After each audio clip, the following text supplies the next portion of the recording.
പ്രധാനമന്ത്രി നരേന്ദ്രമോദി അയോധ്യയിലെത്തി. ഉത്തർപ്രദേശ് മുഖ്യമന്ത്രി യോഗി ആദിത്യനാഥാണ് മോദിയെ സ്വീകരിച്ചത്. മഹർഷി വാൽമീകി അന്താരാഷ്ട്ര വിമാനത്താവളം, അയോധ്യാധാം റെയിൽവേ സ്റ്റേഷൻ എന്നിവ അദ്ദേഹം ഉദ്ഘാടനം ചെയ്തു.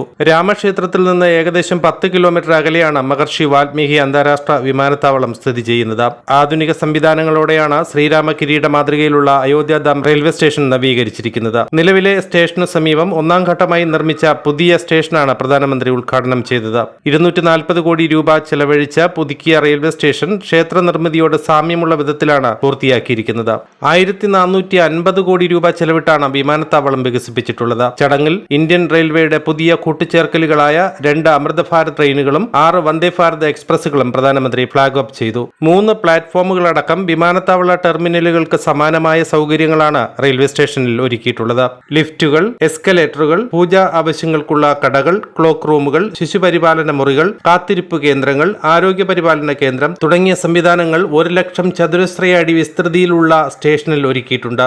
ദർഭംഗ, അയോധ്യ, ഡൽഹി, മാൾഡ, ബംഗളൂരു അമൃത് ഭാരത് എക്സ്പ്രസുകളാണ് പ്രധാനമന്ത്രി ഫ്ളാഗ് ഓഫ് ചെയ്തത്.